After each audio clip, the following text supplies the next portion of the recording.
सहेली।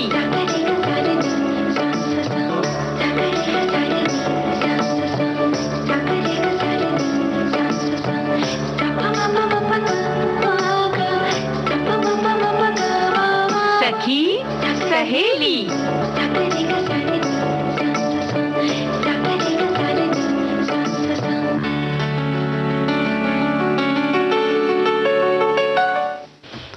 सखियों, सहेलियों और अभी सभी श्रोताओं को रेणु चतुर्वेदी और संगीता श्रीवास्तव का नमस्कार। नमस्कार। हाजिर हो गए हम सखी सहेली कार्यक्रम लेकर आपके लिए। और सखी सहेली कार्यक्रम ठंडा ठंडा क्यों, अभी कार्यक्रम जब सुनेंगे तो गर्माहट आ जाएगी। नहीं में भी बहुत ठंडक है। तो हम स्वेटर पहना देंगे और भाई उपहार स्वेटर का इस विषय पर चर्चा करेंगे। तो जाहिर है थोड़ी थोड़ी तो गर्माहट आपको अभी इसी बात से आ गई होगी, उपहार स्वेटर का, है ना। और फिर जब बच्चे स्कूल की दुनिया में जब जाते हैं, या हम लोग जब स्कूल की दुनिया में थे, तब हमारी दुनिया कैसी होती थी, हमारे मजाक कैसे होते थे, कैसे हम आनंद में डूबे रहते थे। और आजकल जब स्कूल खुला है तो अब क्या दुनिया है, इन सब बारे में चर्चा करेंगे जी। और साथ ही आज मंगलवार है तो करियर की बातें भी करेंगे। और सफर आजकल काफी लोग कर रहे हैं, तो सामान अगर जो रखते हैं उसका जरा सा ध्यान रखें। कम सामान होगा तो सफर भी आसान होगा। बिल्कुल सही तुमने कहा। आजकल करें या कभी आपने किया होगा, तब बहुत सारे अनुभव आपके होंगे या भविष्य में आप करेंगे। और फिलहाल हम बात करेंगे आज करियर की, तो बात करेंगे ही, फार्मा में किस तरह से करियर हो सकता है। और आज हम सखी विशेष में लेकर जो नाम आए हैं, अरांचा सेंचेस का। जी। ये बहुत कम सुना हुआ नाम है। वैसे तो संगीता, ये जो खेल खेलती हैं वो भी बहुत कम सुना हुआ है ना। जी जी जी बिल्कुल। और स्नूकर खिलाड़ी हैं ये अरांचा सेंचेस, जिसे भारत में ब्रिटिश सेना के अधिकारी खेला करते थे और उनके द्वारा ही भारत में ये खेल प्रचलित हुआ। इसके खिलाड़ी पेशेवर होते हैं। इसमें राष्ट्रमंडल देशों के खिलाड़ी भी हिस्सा लेते हैं। लाल, सफेद और पीले रंग की गेंदों का इस्तेमाल किया जाता है। पहले कई और रंग की गेंदें भी इसमें शामिल की जाती थीं। हरे रंग के कैनवास वाले मेज पर हल्की लकड़ी के डंडे से खेला जाने वाला ये बेहद रोमांचक खेल है, लेकिन इसकी गेंदें बहुत भारी होती हैं। जी। गेंद भारी होती है और बड़ा माहौल जो है बड़ा गंभीर सा रहता है, बहुत शांत सा वातावरण रहता है जब ये खेल होता है। और अंतर्राष्ट्रीय बिलियर्ड और स्नूकर महासंघ यानी international billiards and snooker federation IBSF से ये खेल संचालित होता है।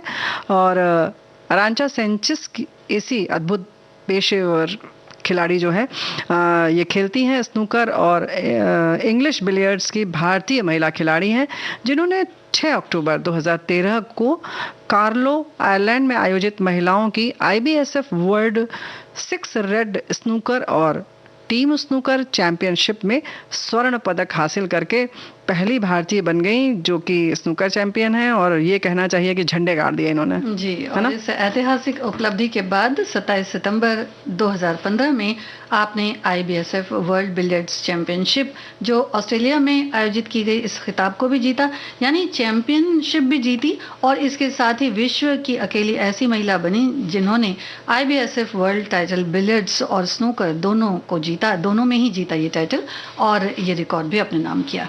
भाई ये तो बड़े कमाल की बात है। और इसके बाद तो जैसे कि सिलसिला चल निकला, 2019 टर्की में और 2016 में इजिप्ट में, फिर 2019 में अपने देश में और 2019 UAE, 2012 में पुणे में, और भी तमाम इस तरह से देश विदेश में स्नूकर और बिलियर्ड्स की जो भी प्रतियोगिताएं होती थीं उसमें आपने हिस्सा लेती रहीं और जीतती रहीं।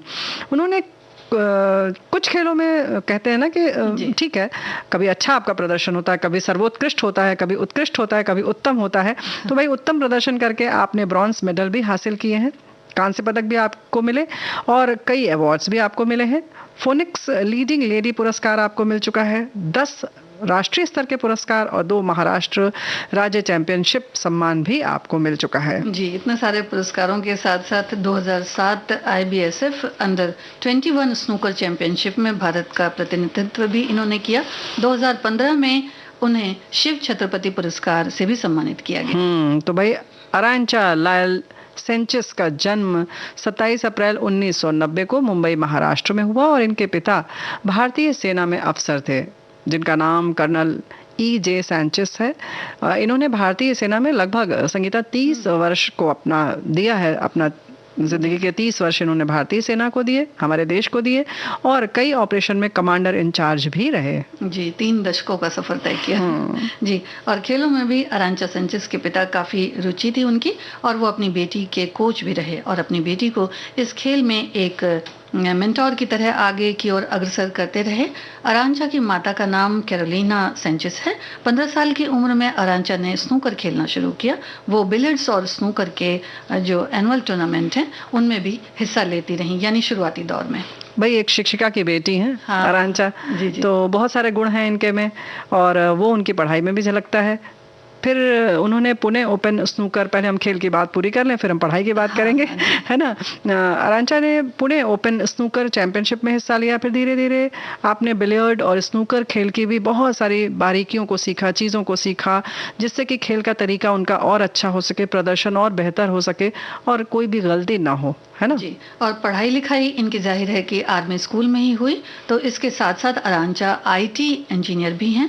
उन्होंने फाइनेंस में MBA में टॉप भी किया है और बिजनेस मैनेजमेंट की डिग्री भी हासिल की है। पढ़ाई में वो डिस्टिंक्शन होल्डर रही हैं।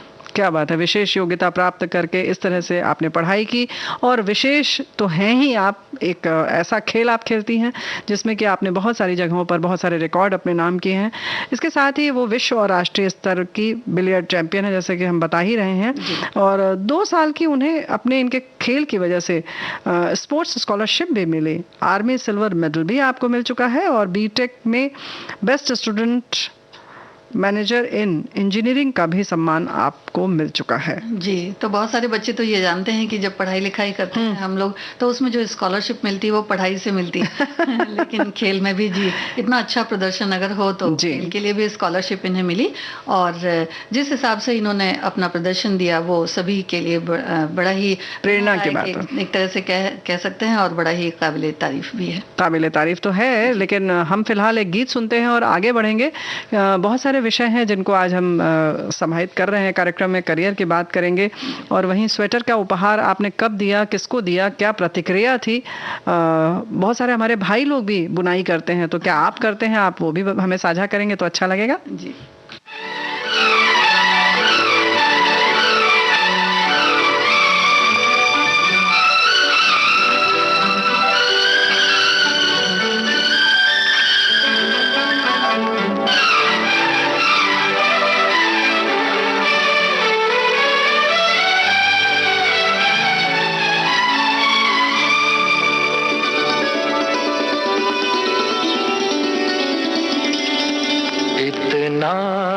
तुमसे प्यार मुझे मेरे राज़दार, जितने के आसमान पर तारे हैं बेशुमार। इतना है तुमसे प्यार मुझे मेरे राज़दार, जितने के ज़मीन पर ज़रे हैं बेशुमार। इतना है तुमसे प्यार मुझे मेरे राज़दार।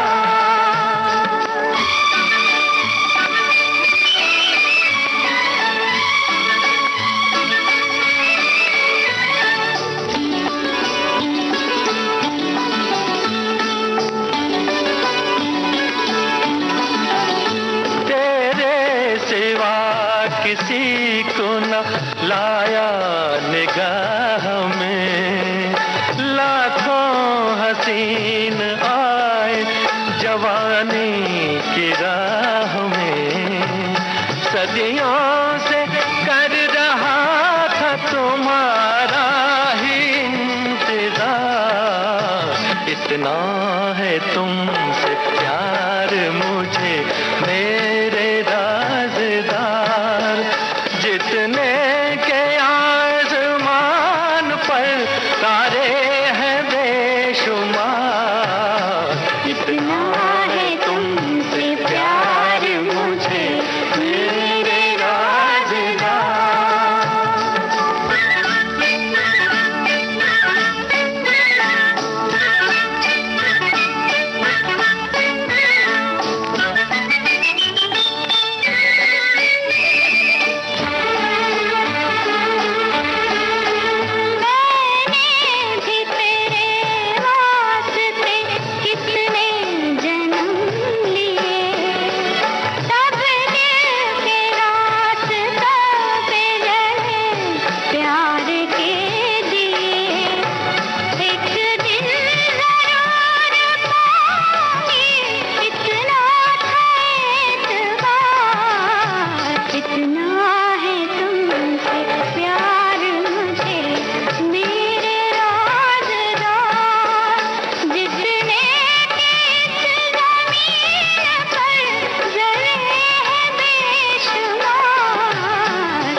सामने, जन्नत अगर मिले तो न लूं तेरे सामने।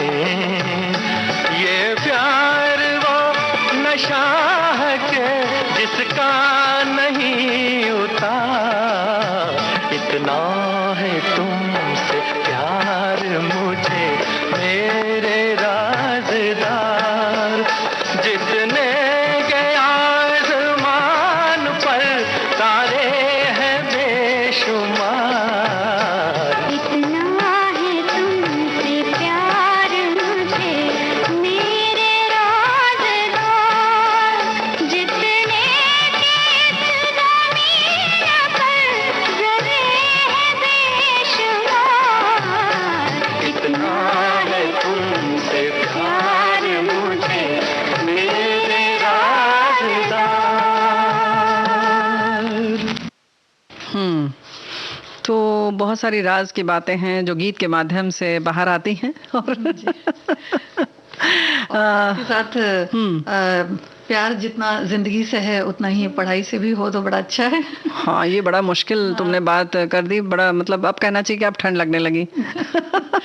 पढ़ाई की बात आती है और सर्दियां बिल्कुल जैसे भारी पड़ जाती हैं, लेकिन फिर भी अगर ठीक से पढ़ा जाए तो जाहिर है कि हम जिस दिशा में चाहते हैं उस दिशा में अपना निर्धारित कर सकते हैं कि हमारी रोजी रोटी कहाँ से मिलेगी, हमें कौन सा व्यवसाय हम चुनेंगे।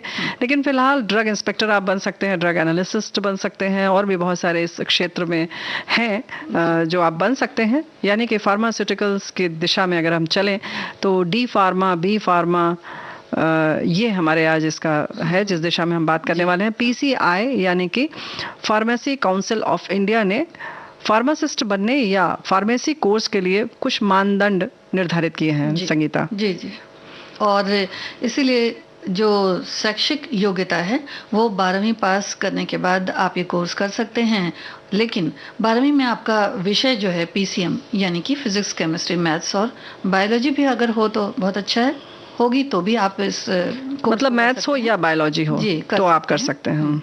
और आप फार्मेसी के कोर्स के लिए आवेदन कर सकते हैं फिर पीसीएम या पीसीबी यानी कि बायो। इसमें 45 से 50% मार्क्स यानी कि अंक आपके हैं, तो मानदंडों को आप चेक कर लें वेबसाइट पर और फिर आवेदन कर सकते हैं। और प्रवेश के लिए कोई आयु की ऊपरी सीमा नहीं है, लेकिन न्यूनतम 17 वर्ष है। 2 इसमें कोर्स हैं, इसके दोनों में ही मतलब कोई भी आप कर सकते हैं इसके लिए। जी, डी फार्मा यानी कि डिप्लोमा इन फार्मेसी, इसमें लगभग 2 साल का कोर्स होता है, थ्योरी और प्रैक्टिकल का ज्ञान भी इसमें दिया जाता है। और फिर इसके बाद 3 महीने की इंटर्नशिप किसी भी अस्पताल से करनी होती है। मार्केटिंग, दवाओं की क्वालिटी, स्टोरेज और डिस्ट्रीब्यूशन या वितरण के बारे में इसमें पूरी जानकारी जो है वो बताई जाती है, यानी व्यावहारिक ज्ञान भी दिया जाता है। जी, और कहीं कहीं डी फार्मा के लिए एंट्रेंस एग्जाम होते हैं, हर राज्य के अलग अलग हो सकते हैं। कुछ इंस्टीट्यूशन यानी संस्थाएं बिना एंट्रेंस के एग्जाम लेती हैं और फीस भी अलग अलग होती है। गुजरात, छत्तीसगढ़, झांसी, नई दिल्ली, पूना, कर्नाटक, तेलंगाना और पश्चिम बंगाल के अलावा भी लगभग सभी जगह पे कह सकते हैं कि बहुत सारी जगहों पर इस कोर्स की सुविधा है। जी हाँ, 2 वर्ष में 4 सेमेस्टर होते हैं और इसके बाद यानी 6-6 महीने का एक सेमेस्टर हो जाता है। और इसके बाद आप बी फार्मा और एम फार्मा भी कर सकते हैं, आपकी इच्छा है अगर आप आगे पढ़ाई करना चाहते हैं तो। और प्राथमिक स्तर पर डी फार्मा के बाद यानी डिप्लोमा इन फार्मेसी के बाद लगभग जो है कहते हैं ना कि 30,000 या आपके उसी आसपास के लगभग आपकी तनख्वाह निर्धारित हो जाती है जो आपको मिल सकती है इस क्षेत्र में आने के बाद। हाँ, और उसके बाद आप सही कॉलेज चुनें और देख लें कि फार्मेसी काउंसिल ऑफ इंडिया द्वारा ये अप्रूव्ड है कि नहीं। हाँ, ये देखना बहुत जरूरी है, क्योंकि पूरी पढ़ाई के बाद आपको जब धोखा मिलता है तो वाकई बहुत खराब लगता है। जी, तो ये अप्रूव्ड है कि नहीं ये देख लें, और उस कॉलेज का ऑनलाइन रिव्यू भी देख लें कि किस तरह का कॉलेज है, कहाँ पर है और क्या सुविधाएं वहां पर हैं, और सर्टिफिकेट की कितनी उसकी वैल्यू है। और एक रजिस्टर्ड फार्मासिस्ट इसके बाद आप बन जाते हैं, आप अपनी मेडिकल शॉप भी खोल सकते हैं। जी हाँ, वैसे तो किसी मेडिकल शॉप में आप नौकरी तो कर ही सकते हैं, लेकिन इसके संग संग आप खुद की भी दुकान खोल सकते हैं दवाओं की। और बी फार्मा यानी बैचलर ऑफ फार्मेसी, ये डिग्री कोर्स है जिसकी अवधि 4 वर्ष है। दवाइयों के विषय में ठीक से सिखाया जाता है इसमें कि दवाइयों की गुणवत्ता को कैसे हम देखें और बाकी उसके संग संग मार्केटिंग कैसे की जाए। सरकारी गैर सरकारी दोनों तरह की संस्थाएं हैं और इसके लिए 12वीं के बाद भी आप बी फार्मा कर सकते हैं जी। और इसमें फिर जो 4 वर्ष का है। हाँ। जी, 4 वर्ष का ये कोर्स होता है। तो इसमें कितने सेमेस्टर होते हैं संगीता? अगर बी फार्मा करेंगे तो ये 4 साल का होता है, यानी 2 साल में अगर 4 सेमेस्टर हैं जी, तो 4 साल में 8 सेमेस्टर हो जाएंगे। ऐसा जरूरी तो नहीं है। जी, ये तो डिपेंड करता है कि किस तरह से जो आपका इंस्टीट्यूशन है वो क्या सहूलियतें देता है या किस तरह से, जैसे कि अभी कोरोना इस बार जैसे रहा तो उसमें भी बहुत सारे जो बदलाव आए, तो इस हिसाब से बदलाव भी हो सकते हैं। और बी फार्मा के बाद आपको अलग अलग क्षेत्रों में काम मिल सकता है, जैसे ड्रग इंस्पेक्टर, शुरू में भी आपने कुछ पोस्ट बताई थी, तो ड्रग जो टेक्नीशियन है उनका प्रोफेसर भी बन सकते हैं, ड्रग थेरेपिस्ट भी बन सकते हैं, ड्रग एडमिनिस्ट्रेटर इत्यादि ये सब आप बन सकते हैं। ये बात है। स्टोर वगैरह जो है बी फार्मा की डिग्री के बाद आप अपनी डिस्पेंसरी, मेडिकल और मेडिकल रिप्रेजेंटेटिव भी ये लोग कहलाते हैं, और ये काम कर सकते हैं आप खुद का मेडिकल स्टोर जो है डी फार्मा के बाद भी और बी फार्मा के बाद भी आप खोल सकते हैं। अलग अलग जगहों पर अलग अलग तनख्वाह होती है, जैसे कि अगर सरकारी जगह पे अगर आप काम करते हैं तो सरकारी जगह पे थोड़ी अलग होगी, लेकिन प्राइवेट जगहों पे अगर आप काम करते हैं ऑर्गेनाइजेशन में तो फिर तो जाहिर है कि उनके ऊपर है कि वो कितना आपको देते हैं, और फिर आपकी अपनी जो योग्यता है वो भी निर्धारित करती है कि आपको कितने पैसे मिलेंगे। इसके साथ साथ अगर हम और आगे पढ़ाई कर लेते हैं यानी एम फार्मा करते हैं तो ये पोस्ट ग्रेजुएट कोर्स है और ये बी फार्मा के बाद होता है, और इसके बाद भी आप बहुत से पदों पर काम कर सकते हैं। सरकारी गैर सरकारी संस्थाओं पर बतौर फार्मासिस्ट भी काम कर सकते हैं। तो इस तरह से क्षेत्र है, और देखना है कि आप जितना अधिक पढ़ेंगे, वही कहते हैं ना कि जितना गुड़ डालो उतना मीठा होगा। तो पढ़ाई में भी यही हाल है कि आपने कितना समय दिया है, कितने अंक आपको मिले हैं, उस आधार पर आपको फटाफट नौकरियां मिलती हैं, और या आप कितनी अधिक पढ़ाई करके आए हैं। तो ये सब निर्भर करता है हमारी मेहनत पर। जी, और साथ ही साथ ये भी होना चाहिए कि जब आप किसी कोर्स को कर रहे हैं तो उसमें कोई गैप ना आए, ये आप देखें, क्योंकि अगर बीच में कोई गैप आ गया तो फिर वो बीच में गड़बड़ हो जाती है। यानी कई बार ऐसा होता है कि कई मुश्किलात आ जाती हैं, या तो अगर गैप आ गया और उसके बाद हमने फिर पढ़ाई की तो तो फिर पढ़ाई हो सकती है, लेकिन ये ना हो तो ज्यादा अच्छा है, क्योंकि एक बार वैसे भी हम मानकर चलते हैं कि 100 में से 90% लोग बहुत मन से नहीं पढ़ते हैं, मतलब रुचि तो नहीं होती है, और उसमें भी कहीं गैप आ गया तो फिर तो माशाल्लाह, मतलब आप बिल्कुल लगेगा कि भाग खड़े हो तो उससे अच्छा है। लेकिन फिर भी कुछ लोग संगीता ऐसा होता है कि किसी स्थिति की वजह से, या पारिवारिक स्थिति हो या आर्थिक हो या कोई भी समस्या आती है, और कुछ लोग बहुत लंबे गैप के बाद भी बहुत अच्छा अपना प्रदर्शन करते हैं शिक्षा में,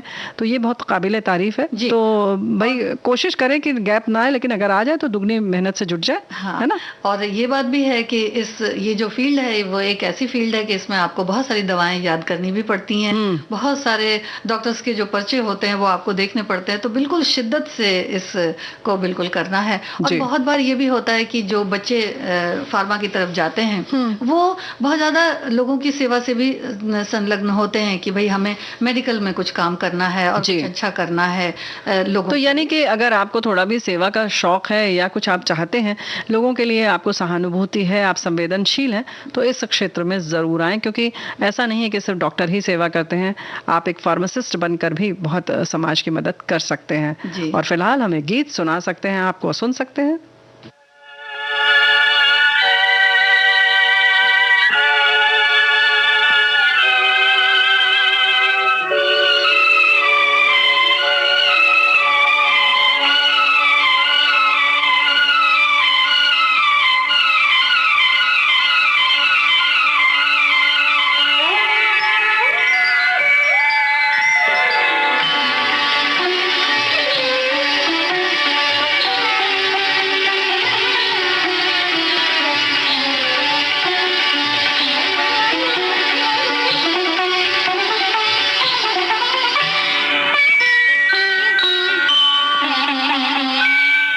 फिर आने लगा याद वही प्यार का आलम, इनकार का आलम, कभी इकरार का आलम। फिर आने लगा याद वही प्यार का आलम, प्यार का आलम।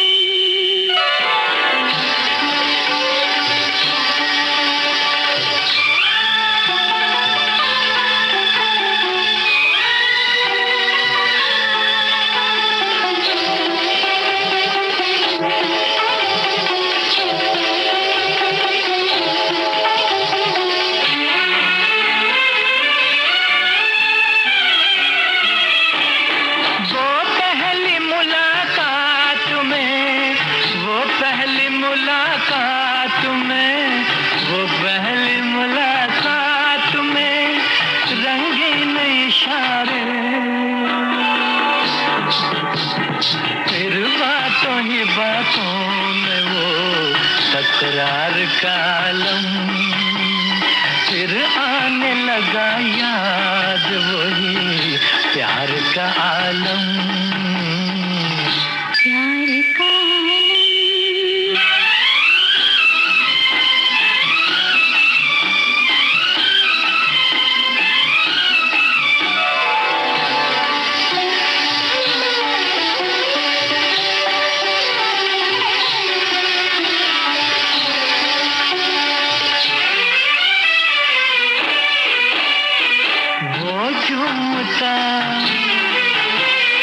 बल खाता, वो झूमता बल खाता, वो झूमता बल खाता हुआ सर्वे खरामा। मैं कैसे भुला दूं तेरी रफ्तार का आलम, फिर आने लगा याद वही प्यार का आलम। प्यार का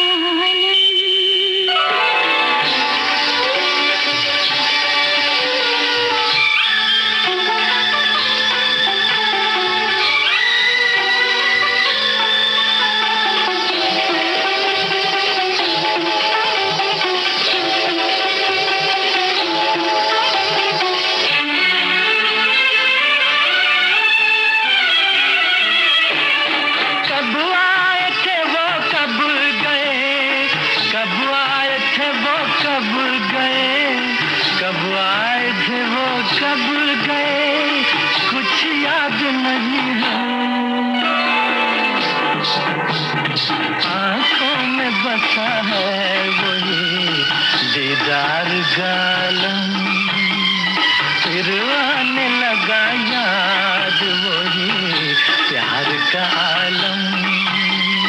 इनकार का आलम कभी इकरार का आलम।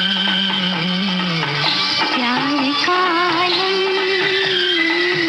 प्यार का आलम।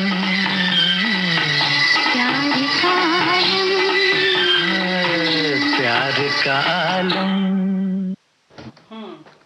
भाई ये जो प्यार का आलम है ना, हर कोई चाहता है कि बना ही रहे, चलता ही रहे। और जाहिर है कि प्यार के आलम के लिए कुछ चीज़ों का इजहार करना भी ज़रूरी होता है, उपहार देना भी ज़रूरी होता है।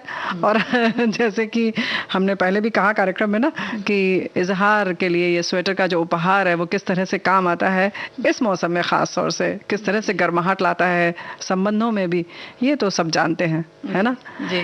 यादों का एक बहुत ज़रूरी हिस्सा है स्वेटर। बहुत बड़ा पिटारा कह सकते हैं। और मुझे तो ऐसा लगता है कि आजकल भी लोगों ने जो अपने पुराने स्वेटर थे, भले पहनना हो ना पहनना हो, कुछ लोगों ने अपने स्वेटर बहुत संभाल कर रखे होंगे, हाथ से बुने हुए। लेकिन हाँ, ना हाथ से बुने हुए स्वेटर बहुत संभाल कर रखे जाते हैं।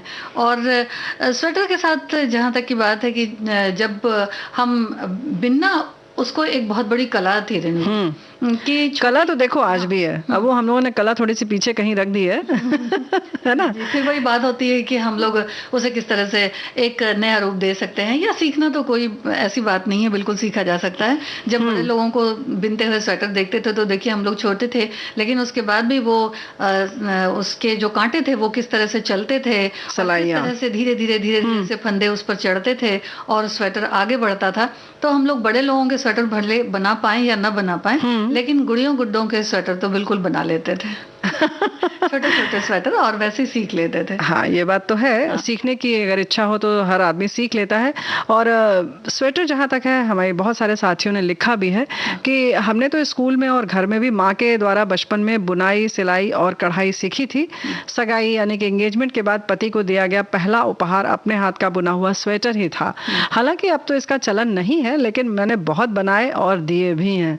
तो भाई ये तो बड़ी अच्छी बात है, लेकिन कब कब कहाँ दिया, काश हम भी उस लाइन में होते तो कितना अच्छा होता ना संगीता। बिल्कुल। और कुछ लोग बड़ी जल्दी जल्दी बुन लिया करते जी हैं, लेकिन कुछ लोग जो हैं वो बड़ा धीरे धीरे से ही बुनते हैं। जी। तो हाथ के बुने हुए जो स्वेटर होते हैं वो बड़े अलग होते हैं, दस्ताने होते हैं और टोपी होती है, मोजा होता है। कई बार तो ऐसा भी देखा जाता है कि जो हमारी बहनें हैं जो माँ बनने वाली हैं वो पहले से भी शुरू कर देती हैं बनाना, तो वो बड़ा सा सुंदर सा एक एहसास होता है। बिल्कुल। और उसमें जो एक कहते हैं ना कि उष्मा होती है, जो एक अपनत्व होता है, जी हाँ, उसकी बात ही बिल्कुल अलग है। बिल्कुल अलग हाँ। तो होती है, लेकिन हमारी साथी ये भी लिखती है कि हम लोग भाई जब छोटे थे तब मम्मी चाची जी के हाथ के बने रंग बिरंगे स्वेटर पहना करते थे, और आजकल तो उनको आउटडेटेड माना जाने लगा है, और इसीलिए घर में स्वेटर बिनने के परंपरा जो है वो लगभग समाप्त हो गई है, और अब बाजार के रेडीमेड स्वेटर और जैकेट्स ने अपनी जगह बना ली है। तो बाजार के जो स्वेटर होते हैं या जैकेट्स होते हैं वो लोगों को पसंद भी खूब आते हैं, और उसमें शायद कुछ एक ऐसी बात होती है कि भाई जो डिजाइनें होती हैं वो कुछ अलग अलग सी बड़ी खास सी मिल जाया करती हैं, लेकिन जो घर के स्वेटर होते हैं बने हुए उसमें भी अगर डिजाइनें देखी जाए तो बड़ी खूबसूरत डिजाइनें उसमें भी बनाई जाती थी। बिल्कुल बनाई जाती थी भाई, इसीलिए तो हमारे साथी ये भी लिख रही हैं कि भाई मुझे स्वेटर बनाना बहुत पसंद है, मैं छोटे बच्चों का स्वेटर बनाकर गिफ्ट में देती हूँ, जो माताएं स्वेटर नहीं खरीद सकती वो मुझे दिल से धन्यवाद देती हैं।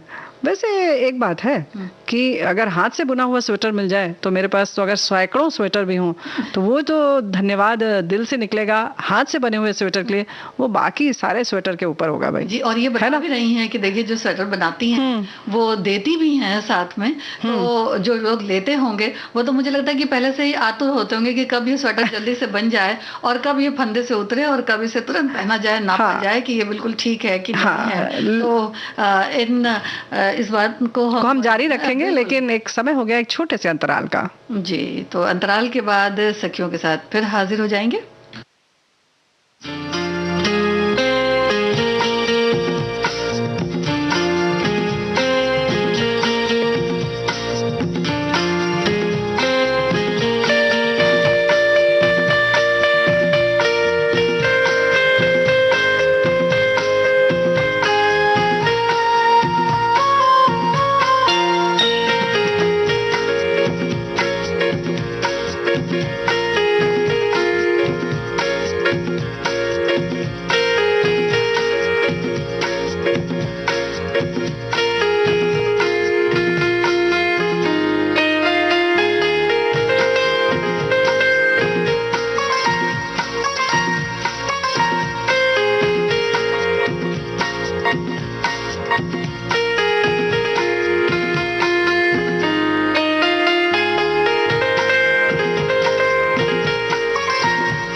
बहुत बहुत स्वागत करते हैं फिर से एक बार अपने सभी साथियों का, सभी सखियों का कार्यक्रम में। जी हाँ, स्वेटर के साथ में। जी बिल्कुल स्वेटर। वैसे एक बात बड़ी मजेदार है।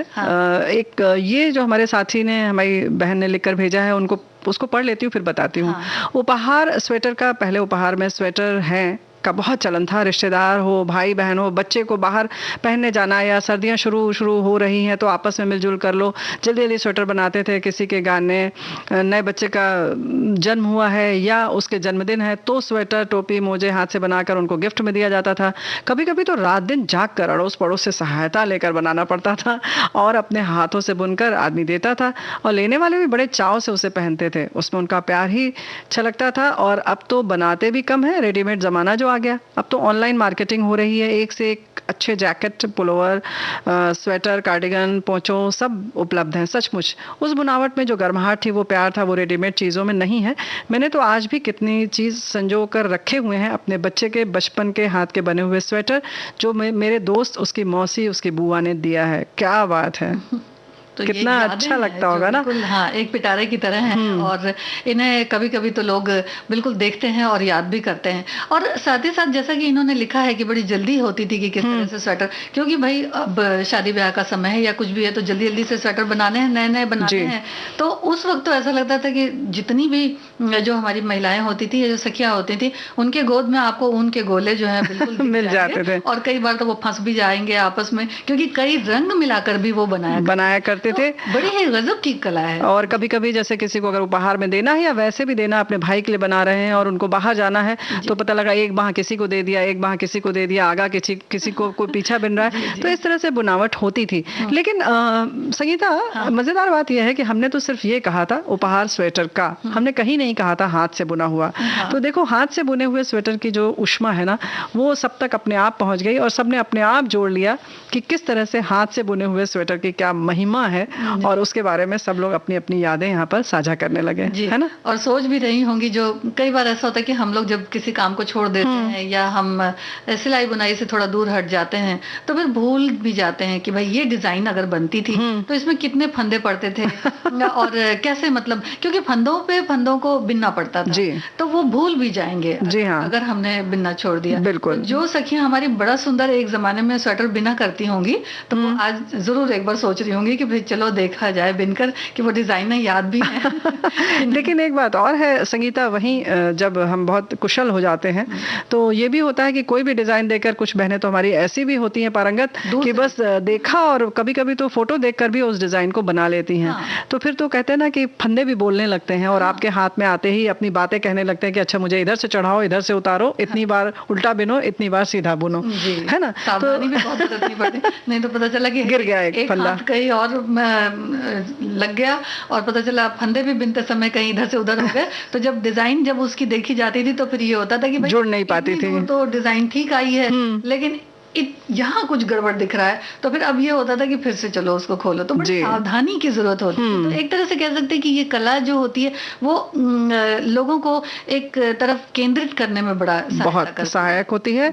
और इसके साथ साथ एक बात हमारे साथी ने बहुत प्यारी सी बात लिखी है, लिखा है उपहार स्वेटर का, स्वेटर ठंड के दिनों में याद आता है, बाकी 9 महीने नितांत अकेला किसी सेट्टी के अंदर, किसी बक्से के अंदर छुपा रहता है, और जब ये निकलता है तो हमारी ठंडक को दूर कर देता है, हमको ठंड से बचाता है। वैसे अगर उपहार स्वेटर के बारे में चर्चा की जाए तो स्वेटर तो आजकल रेडीमेड में मिलते हैं, लेकिन हाथ से बुना हुआ स्वेटर किसी को उपहार स्वरूप दिया जाए तो उस स्वेटर में आपकी मेहनत, आपकी लगन, आपकी मिठास छुपी रहती है, और सच्चा उपहार यही है जिसमें आपकी भावनाएं जुड़ी हों। बहुत प्यारा आपने संदेश लिखकर भेजा है ना। हाँ, बहुत ही, वैसे भी हमारे श्रोता बड़े सुंदर सुंदर संदेश लिखकर भेजते हैं।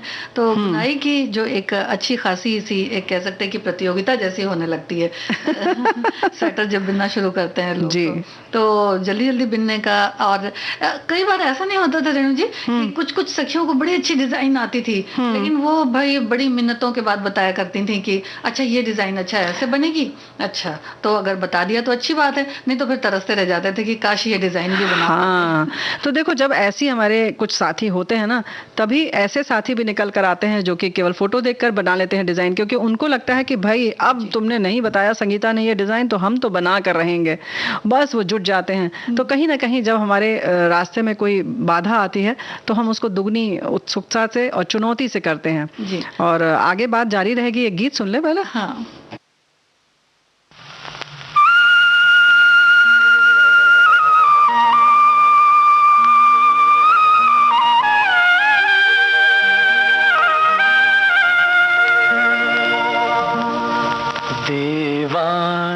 कह के आज मुझे फिर पुकारिए, दीवाना कह के आज मुझे फिर पुकारिए, हाजिर हूँ कोई तीरे नजर दिल पे मारिए, दीवाना कह के मुझे फिर पुकारिए, दीवाना।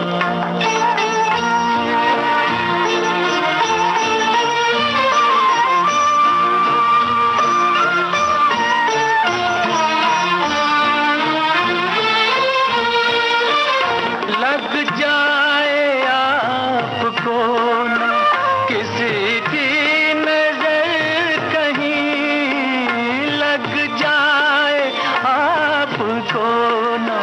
किसी की नजर कहीं, घर जाके अपने हुस्न का सदका उतारिए,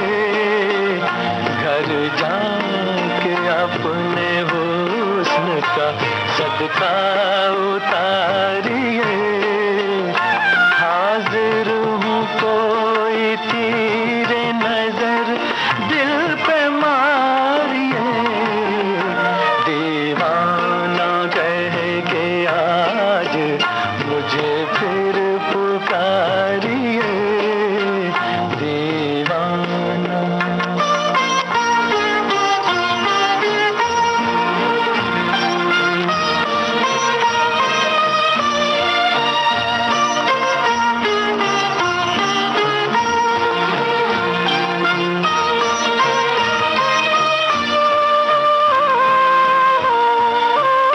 जुल्फे संवारने से बनेगी न कोई बात, जुल्फे संवारने से बनेगी न कोई बात, उठिए किसी गरीब की किस्मत संवारिए, उठिए किसी गरीब की किस्मत संवारिए, हाजिर हूँ कोई तीरे नजर दिल पे मारिए, दीवाना कह के आज मुझे फिर पुकारिए, दीवाना।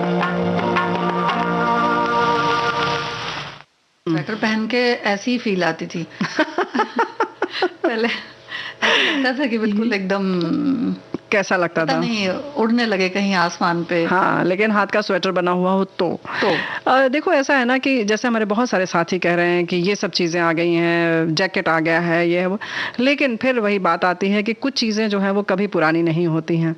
आज भी आप देखिए, चर्चा जब हुई, हमने जैसे पहले कहा कि हमने विषय में कहीं नहीं कहा था कि हाथ के बुने स्वेटर, हमने सिर्फ कहा था उपहार स्वेटर का, और सब पहुंच गए हाथ से बुने हुए स्वेटर में। तो देखिए कितनी आत्मीयता है, कितना प्यार है जो पूरी सब हमारे सब श्रोताओं को उधर खींच कर ले गया।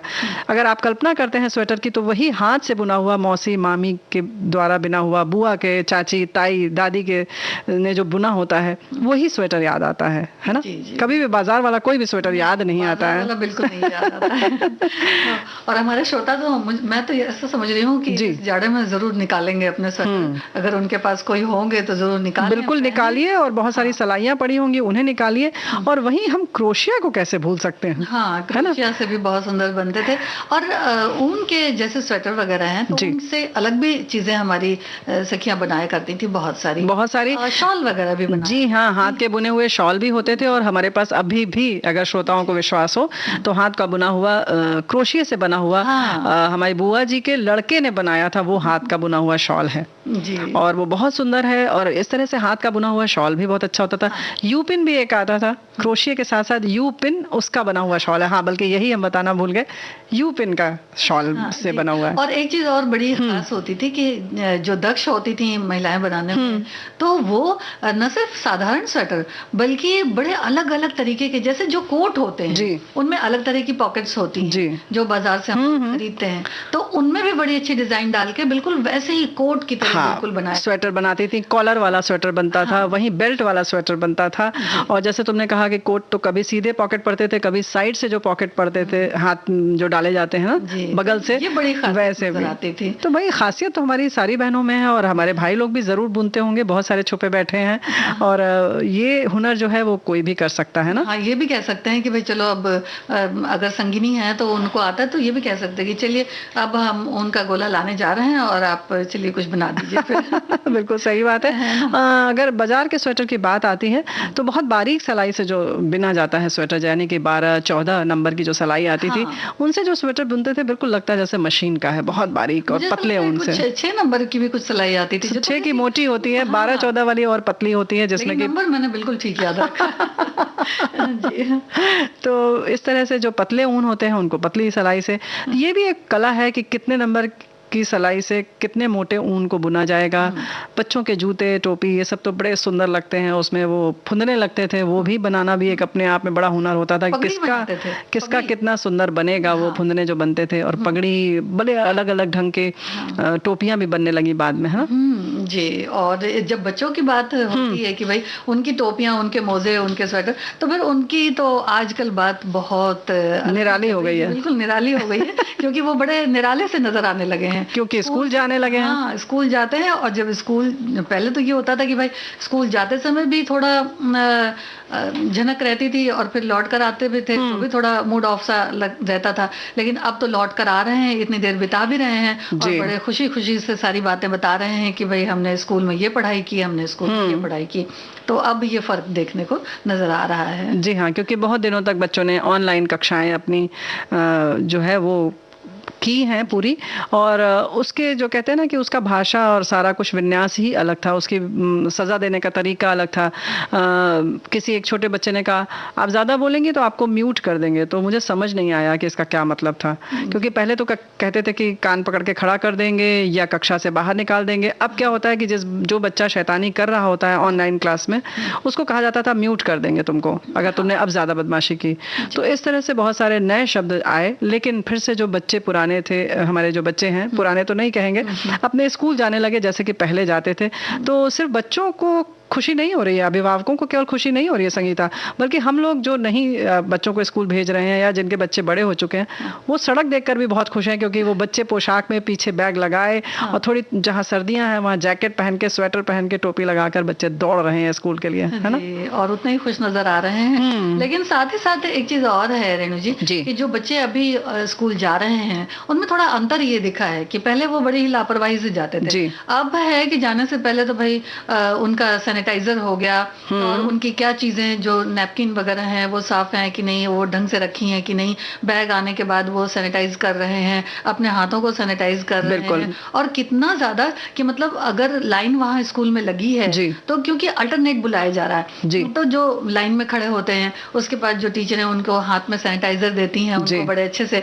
जो बच्चे छूट भी गए कि भाई उनको ऐसा लग रहा है कि हमें शायद थोड़ा सा सैनिटाइजर कम मिला, तो वो थोड़ा सा ऐसे जैसे मांग लेते हैं। हाँ। भाई आप थोड़ा सा, जैसे कोई चॉकलेट मिल रही हो। हाँ बिल्कुल। तो उसको बिल्कुल नहीं भूल रहे, एक बार चॉकलेट को भूल जाएंगे लेकिन सैनिटाइजर बिल्कुल नहीं भूल रहे। तो वैसे ही घर से निकलते समय पेंसिल, किताब और बैग जैसे लेना जरूरी है, वैसे ही मास्क लेकर बच्चे निकल रहे हैं, लगा कर निकल रहे हैं। ये बहुत अच्छी बात है। और इसके लिए हम बार बार फिर कहेंगे भी कि जो लगा रहे हैं खुशी से वो तो है ही, लेकिन खुद भी आप ध्यान रखें, बराबर हाथ धोते रहें, 2 गज की दूरी बना कर रखें और सैनिटाइजर से हाथ साफ करते रहें। और आवश्यक ना हो तो घर के बाहर बाकी चीज़ों के लिए ना निकलें। लेकिन स्कूल बच्चों को अगर पहुंचाना है, जैसा कि तुमने बताया ना, अल्टरनेट डेज जा रहे हैं बच्चे, तो जाएं, उनकी पढ़ाई आगे चलना बहुत ज़रूरी है ना जी। और फिलहाल हम एक गीत सुन ले।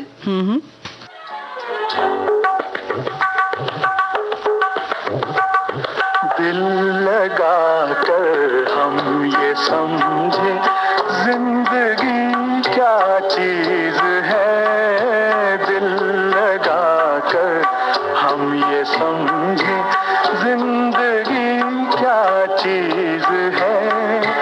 इश्क कहते हैं किसे और आशिकी क्या चीज है, दिल लगा कर हम ये समझे।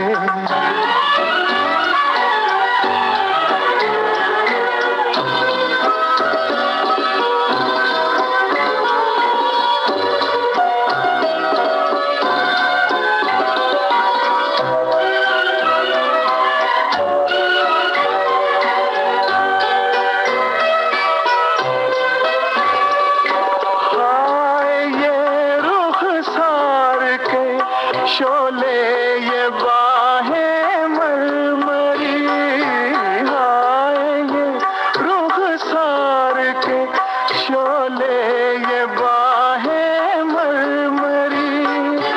आपसे मिलकर ये 2 बातें समझ में आ गई, धूप किसका नाम है और चांदनी क्या चीज है, दिल लगा कर समझे।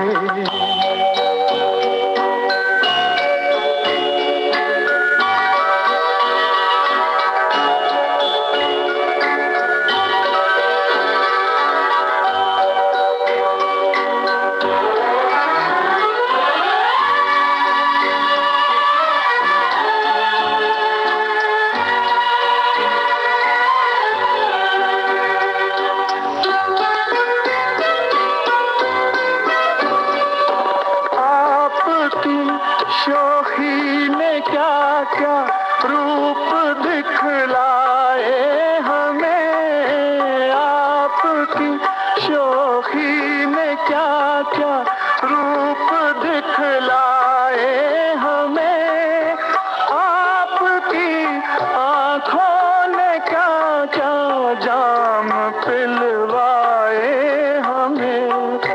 होश खो बैठे तो जाना बेखुदी क्या चीज है, दिल लगा कर हम ये समझे जिंदगी क्या चीज है, दिल लगा कर हम ये समझे। जिंदगी क्या चीज़ है। पुराने ज़माने में लौटिए, पुराने विषयों पर बातचीत करिए, पुराने दिन याद करिए, देखिए पता चल जाएगा ज़िंदगी क्या चीज़ है। हमारे साथी ने लिखा है भाई, ये हाथ के स्वेटर की बात ही कुछ और है। बचपन में बुआ को धूप में छत पर बैठकर स्वेटर बुनते हुए देखता था। मेरे पास रेडीमेड स्वेटर तो बहुत है, पर हाथ का बना हुआ कोई भी स्वेटर नहीं। अब पता नहीं कहाँ खो गए। तो भाई ढूंढिए, नहीं तो जो हाथ से बुनते हैं उनसे कोशिश करिए, गुजारिश करिए, क्योंकि हाथ के स्वेटर खरीदना आसान नहीं है। वो प्यार, वो उष्मा, हो सकता है किसी को दे दिया होगा कई बार। हाँ मतलब, लेकिन हमारा ये कहने का मतलब है कि अपने परिवार में आप देखिए कोई ना कोई होगा जो हाथ से स्वेटर बनाता था, उनसे गुजारिश करिए, वो फिर से बनाना शुरू कर देंगी। बिल्कुल, है ना। हाँ, और एक अच्छा समय भी इस्तेमाल हो जाएगा। हाँ, और अगर जिंदगी को खूबसूरत बनाना है तो और भी बहुत सारी चीजें हैं जिन पर ध्यान देना बड़ा जरूरी है। जी हाँ, नहीं तो अगर ध्यान नहीं देंगे, यानी घूमने जाना बहुत जरूरी है, लेकिन सामान कम लेके जाना जरूरी है। तभी आपका घूमने जाने का जो पूरा मजा है वो आप तभी ले पाएंगी, नहीं तो आप सामान ढोते रह जाएंगे और घूमने का मजा कोई और उठा ले जाएगा। सामान जितना भारी होगा उतना ही सफर में मजा कम आएगा, क्योंकि सारा ध्यान तो वही रहता है रेणु जी। हाँ, और ये भी होता है कि भाई कई बार हम लोग बड़ा ये चॉइस कर लेते हैं कि नहीं, जो अटैचियां हैं उनका भी ध्यान देते हैं, तो ऐसा लगता है कि भाई अटैचियां जो होती हैं वो बिल्कुल बिल्कुल मिलती जुलती होनी चाहिए जी। तो ऐसा भी बिल्कुल ना करें, नहीं तो पता चला कि सारी अटैचियां मिल गई और उसमें से एक आध कहीं रह गई जी। तो ये भी एक ध्यान देने वाली बात है। और सामान ज्यादा होने से एक चीज और भी होती है कि जल्दबाजी में कभी कभी हम लोग पैकिंग करते हैं ना रेणु जी। कभी हम समझते हैं कि भाई हमें जाना है, अच्छा ठीक है कर लेंगे पैकिंग, लेकिन जब पैकिंग करना होता है तो फिर जल्दी जल्दी जल्दी जल्दी पैकिंग करते हैं, तो वैसे भी सामान ज्यादा हो जाता है। तो अगर कहीं जाना है तो पहले से थोड़ी थोड़ी सी चीजें रखना शुरू कर दें। हाँ, और सोच समझ कर रखें कि क्या इस्तेमाल होगी और क्या नहीं होगी। अगर कपड़ों की जैसे बात करें तो आप ऐसा भी कर सकते हैं कि अगर हमारे जैसे सलवार है या चूड़ीदार है या लेगिंग्स है, वो आप ऐसी रखें जिसपे 2-3 कुर्तियां चल जाएं आप, क्योंकि उनको आप 1-2 बार पहन सकते हैं। तो कुछ इस तरीके से, या साड़ी पहनना है तो ऐसी साड़ियां रखें जो एक ही रंग के 2 रंग के पेटीकोट पर कई साड़ियां चल जाएं। तो कुछ इस तरीके की चीजों पर हम ध्यान दे सकते हैं। एक बात और है कि हम जब कहीं बाहर जाते हैं संगीता, तो जितना सामान लेकर जाते हैं उसका दुगना हो जाता है। और फिर क्योंकि हम वहां जाते हैं तो खरीदारी कर लेते हैं, और खरीदारी करने के बाद फिर हमें एक बैग या अटैची वहां फिर खरीदनी पड़ती है उन सामान को रखने के लिए। जी, तो जब हम लोग पैकिंग, ये इसीलिए तो मैंने कहा था कि जब पैकिंग करते हैं तो उस वक्त आप ये जरूर सोच लें कि आप क्या रख रहे हैं क्या नहीं रख रहे हैं। ऐसा ना हो कि पूरी तरह से वो बोझ बढ़ता, क्योंकि सब तो सामान और भी बढ़ नहीं, ये तो सामने बाहर जाने के बाद ना हो गया, बढ़ गया तो फिर क्या करेंगे। खरीदारी कर ली तो फिर तो पहले से जगह थोड़ी सी छोड़ देनी चाहिए। नहीं, हाँ, वो बात तो है, लेकिन उसके साथ साथ हम ये कहना चाहेंगे कि कोशिश करें कि खरीदारी पर कम ध्यान दें, बल्कि अपने जो भी घूमने के लिए आप गए हैं उस पर पूरा अपना फोकस रखें, उस पर ध्यान दें, उसका पूरा आनंद लें, क्योंकि फिर आप वहाँ घूमने नहीं आएंगे, क्योंकि बहुत सारी चीज़ें जो हैं अब लगभग सब जगह सब चीज़ें मिल जाती हैं। बहुत ही कोई ऐसी विलक्षण चीज़ है उसको आप रखें, लेकिन फिर भी आप देख लें कि आपके पास सामान कितना है, आपको कैसे लौटना है, हवाई जहाज से लौटना है या ट्रेन से लौटना है, कितनी दूरी की यात्रा तय करनी है, ये सारी चीज़ों को देखकर ही आप खरीदारी करें। ऐसे ही, और ये ना सोचें कि आप जब जा रहे हैं तो इतने तरह के कपड़े हों। भाई वहाँ घूमने जा रहे हैं, आपको कोई नहीं देखेगा, आप लोगों को देखने जा रहे हैं, आप उस स्थान को देखने जा रहे हैं ना, तो इसलिए परेशान ना हो। शादियों में भी यही होता है। और फोटो के चक्कर में तो बिल्कुल ही परेशान ना हो, क्योंकि फिर सोचेंगे कि अच्छा रोज मेरी इसी कपड़े में फोटो आएगी। हाँ। कोई बात नहीं, हर इंसान आपका चेहरा देखता है। ये ज्यादा सोचते हैं कि फोटो अलग अलग होनी चाहिए, कपड़े भी अलग अलग हो तो ज्यादा सुंदर लगेगी फोटो। लेकिन सफर जो है वो आपका बहुत मुश्किल हो जाएगा। और आजकल तो सफर वैसे भी थोड़ा मुश्किल इसलिए हो रहा है क्योंकि ठंड का समय है। तो जैसे अभी हम लोगों ने स्वेटर की बात करी, तो स्वेटर जो होते हैं उनका अतिरिक्त एक हो जाता है सामान। और अगर गर्मियों का मौसम है उसमें हम सफर करते हैं तो जो कपड़े होते हैं वो हल्के पड़ते हैं। स्वेटरों का वैसे भी भार नहीं होता, लेकिन वो जगह काफी घेर लेते हैं। जी हाँ। तो जाहिर है कि समय से पहले अगर हम रखेंगे तो सामान कम रहेगा। फिर आप कहाँ जा रहे हैं, कैसा मौसम है, कितने कम से कम में आप सब चीजों को कर सकते हैं, इस बात का ख्याल रखें। छोटी छोटी चीजें होती हैं संगीता, जैसे कि पेस्ट है, टूथपेस्ट हम इस्तेमाल करते हैं। तो अगर आपको कहीं जाना है, आपको जाहिर है कि 1-2 महीने पहले तो हम तय कर लेते हैं जहां हम घूमने जाते हैं। तो आप देखें कि कोई आपका पेस्ट जो है वो अगर खाली हो रहा है, आधा या उससे कम रह गया, तो उसको आप किनारे रख दें और घर में कोई नया पेस्ट आप निकाल लें। नहीं तो अक्सर क्या होता है, हम जब बाहर जाते हैं तो एक नया पेस्ट खरीदते हैं 200 ग्राम का, 300 ग्राम का, और वो अच्छा खासा वजनदार होता है। तो बेहतर है कि आप पहले से तय कर लेंगे तो आप हल्का पेस्ट लेके जाएंगे, यानी जिसमें कम बचा है। 10 दिन के लिए अगर आप जा रहे हैं तो आप देख लें कि कितना पेस्ट है, उतना ही लेकर जाएं। कुछ इसी तरह से चीज़ें होती हैं। साबुन अगर आप लेके जा रहे हैं तो बट्टी छोटी है तो आधी वाली रख लें, अब नई आप निकालेंगे तो जाहिर है वो बड़ी होगी। और कुछ इसी तरह से तौलिया है अगर, तो आप उस पर भी देख सकते हैं कि कैसी हल्की तौलिया और किस तरह से काम कर सकते हैं। आजकल बहुत सारी स्पोर्ट्स तौलिया आती हैं जो कि बहुत हल्की होती हैं और बहुत जल्दी सूख जाती हैं। तो जाहिर है कि आपका सामान भी हल्का रहेगा, जगह कम घेरेगी, और आप जहाँ घूमने जा रहे हैं वहाँ सुखाने में भी आसानी होगी। जी, और जो भी चीजें रखें उसको अलग अलग तरह से, मतलब अलग अलग एक साइड में रखते जाएं, जिससे आपको याद रहे, पता रहे कि भाई ये चीजें यहाँ रखी हैं। इसमें कि बहुत सारी चीजें कई बार हम लोग जैसे पहनते हैं तो डेंकलेट्स वगैरह भी ऐसे होते हैं जो हम लोग जल्दीबाजी में, या कुछ अगर मान लीजिए कोई कीमती सामान भी है तो वह ऐसा ना हो कि उसी के बीच में बिल्कुल से डाल दें। तो ऐसा नहीं लगता कि कीमती सामान लेकर नहीं चलना चाहिए? जी ये भी कर सकते हैं, ये करना ही चाहिए वैसे। ठीक है, कोई बहुत जरूरी हो तो ये बात तुमने सही कहा कि उसको बहुत संभाल कर किसी कपड़ों के बीच में ऐसे रखें और याद रखें कि कहाँ रखा है आपने, है ना? और छोटा वाला जो पर्स होता है जो हम कैरी करते हैं उसको भी बहुत संभाल करके उसमें सामान डालें, नहीं तो पता चला जरूरी सामान जो होते हैं वो फिर मिलते नहीं है। जैसे कि कुछ बैंक के कागजात वगैरह होते हैं, कुछ क्रेडिट कार्ड्स वगैरह होते हैं, जो एटीएम्स होते हैं, तो वो आराम से मिल जाएं। और कई बार तो मोबाइल फोन ले जाते हैं लेकिन उसका चार्जर घर में ही रख देते हैं। तो ध्यान दें, बिल्कुल। चार्जर भी महंगे आते हैं ना। हाँ, महंगे आए या नहीं आए, जरूरत की ऐसी चीज है कि बहुत दिक्कत हो जाती है। इसके साथ साथ अगर आपको चप्पलों का शौक है तो जाहिर है कि आप 2-4 चप्पल तो रख ही लेंगे, या उसके साथ साथ सैंडल भी रख लेंगे, बूट भी रख लेंगे, और न जाने कितनी चीजें आपको रखनी होंगी। तो उसका भी ध्यान रखें कि उसको भी बिल्कुल एक संतुलित ध्यान रखें कि अगर आपको ज़्यादा पैदल चलना है तो आपके लिए कैसे स्पोर्ट्स शूज़ चाहिए या वॉकिंग शूज़ चाहिए, या चप्पल कैसी चाहिए, आरामदेह है या नहीं। नहीं तो आप पता लगा हर समय वही आपको तंग कर रही है, याद दिला रही है कि भाई मैं भी हूँ पैर में, है ना? तो इन सारी चीज़ों का ख्याल रखें। सारी अगर ले लेंगे और पता चला चल नहीं पा रहे, पहाड़ों पे कहीं जाना है, कहीं घूमने जाना है, तो ज़्यादा हील्स वाली हुई तो वो नहीं चल पाएंगे। और कार्यक्रम को अगर आगे बढ़ाना है तो क्या हम गीत सुनेंगे या बातें करते रहेंगे?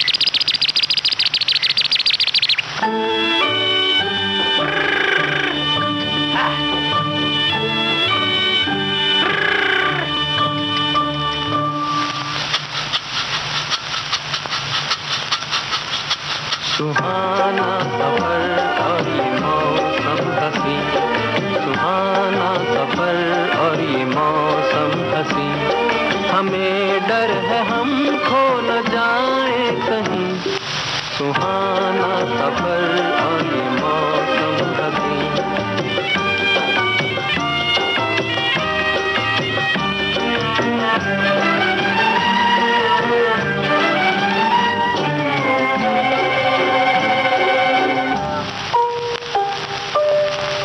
कौन हंसता है फूलों में छुप कर, बाहर बेचैन है किसकी धुन पर। ये कौन हंसता है फूलों में छुप कर, बाहर बेचैन है किसकी धुन पर। कहीं गुनगुन कहीं रुनझुन के जैसे नाचे जमीन, सुहाना सफर और ये मौसम हसीन, सुहाना सफर और ये मौसम हसीन।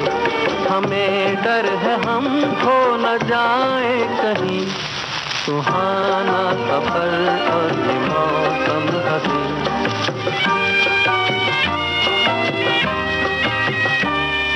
ओहो हो, ओहो,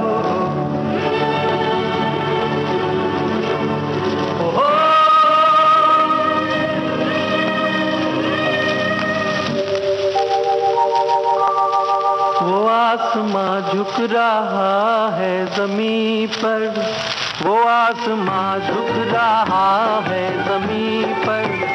ये मिलन हमने देखा यहीं पर, वो आसमां झुक रहा है ज़मीं पर। ये मिलन हमने देखा यहीं पर। मेरी दुनिया मेरे सपने मिलेंगे शायद यहीं, सुहाना सफर और ये मौसम हसीन, सुहाना सफर और ये मौसम हसीन। तो इस हंसी मौसम को जो है ये सफर यूं ही आपका हसीन बना रहे, यही हम ख्वाहिश करते हैं जी। और इसलिए कम सामान ले जाएं, सफर आसान होगा। और इसी के साथ सगी सहेली कार्यक्रम से अब इजाजत लेते हैं। सभी को संगीता श्रीवास्तव और रेणु चतुर्वेदी का नमस्कार।